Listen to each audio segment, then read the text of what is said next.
We've been here before, Wendy. We've gotten our hearts broken many times. Can I believe this rally this time around?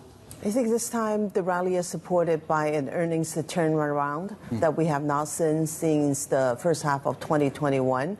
And the way that the market has traded is very much flows into single stock that have delivered stronger results and with share buybacks and higher dividends. So I think there's more substance to this rally. It's a selective rally. Selective rally. So what does that mean? We're already up some 20%.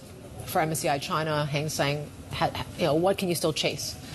I think if we look at 2023 earnings, there's about 4 sectors that have very strong earnings. So these are consumer discretionary communications, healthcare, and utilities. And there are about 4 that are still negative in terms of year-over-year growth. And so it's very much about where their earnings come through in 2024, particularly 1Q, 2Q results.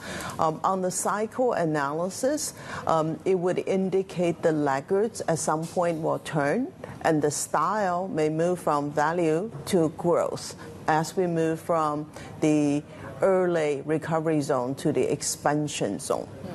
So I think more of the other sectors may participate. And the way the market traded is that you see people buying the highest quality names in terms of business, sustainability, and then it spreads. So sector by sector, I think this is probably how it's going to unfold. Let me take you to the most extreme end of that. Yesterday, property shares up, I don't know, 10, 15%. What do you make of that move? What does that signal to you?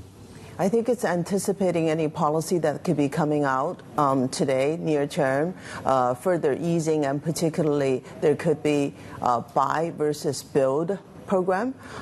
If it's a buy versus build, we don't know the details, but broadly, this would stabilize asset prices. It wouldn't be as favorable to the building activities, but given the weak consumption, a stabilization of property prices may help on the margin. So beyond just maybe targeted property stimulus, I mean, are you expecting any more that could actually support this rally further, or do you think that we're basically sort of done in terms of the big stimulus?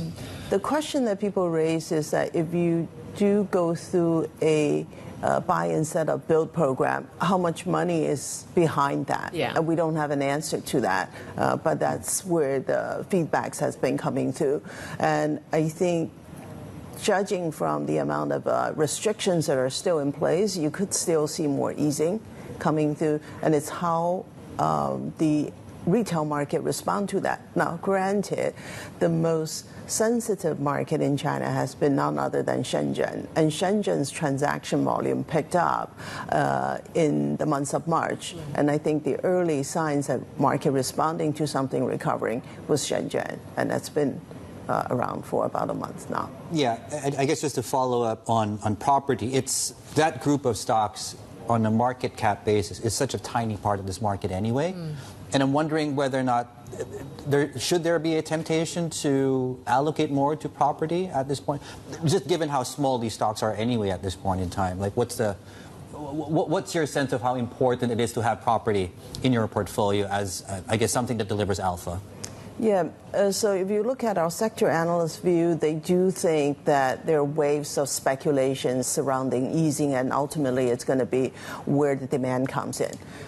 If you look at our strategy allocation, we have gone to a neutral because the market cap vis-a-vis sales indicates that the bearish views are well priced in.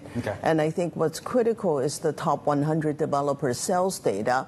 Q1, that was deeply negative, double digits. And if that data, based on our sales, our analyst estimate for the sector, could narrow the decline in 2Q and 3Q, and for the full year it will be down by 10%. If that estimate is accurate, then at some point you're going to see an improvement in top 100 developer sales.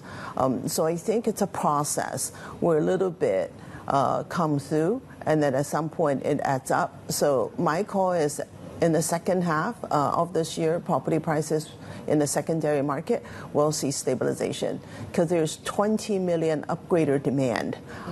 That's about 6 to 7 million units that is to come through between 23 to 25. And do you lean towards the domestic market a bit more, or do you think 8 shares offshore, that's sort of where we're going to see more of this momentum? We've been more positive on H because the earnings upside has primarily come from H, and 3 sectors led that.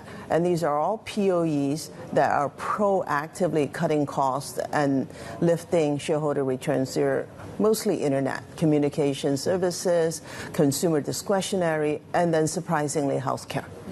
Right, that takes us into flows, right? The Stock Connect almost consistently net buying into Hong Kong. What are they buying? What does data show you? What are the biggest targets? Where's the money coming from? Yeah, that's being raised as a big question. Where's the money coming from? Who's buying? And it appears to us the buying has focused on quality businesses. Okay. There's an element of less about passives, but more about picking businesses. Okay. You said healthcare has been surprising. Yeah. Why so? Are you starting to see a little bit of a bottom being formed, or out of this whole crackdown? Obviously, that's what people were talking about. I think there's a lot of regulations against it. But then a year ago, coming out of the pandemic-related lockdowns, you do see earnings improving. Yeah. And so I think this is a sector to watch also. Yeah. Final question for you. We're at 50. I'm just looking at my charts right now. MSCI China's at 59. The peak was 130. Indulge us. When do we get back to 130?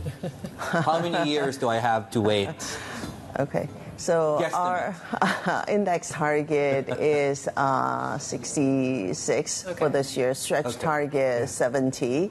I think the coming of the age of China was 06, 07. At that time, MSCI was about 29, 30 times. Okay. Then there was a levered bull, I think you guys remember, in 2015. Yeah, who could forget? Yeah. And then it didn't work. And so it's the addition of the internet that really pulled MSCI China out of its doldrum. And so we get the peak that you were talking about.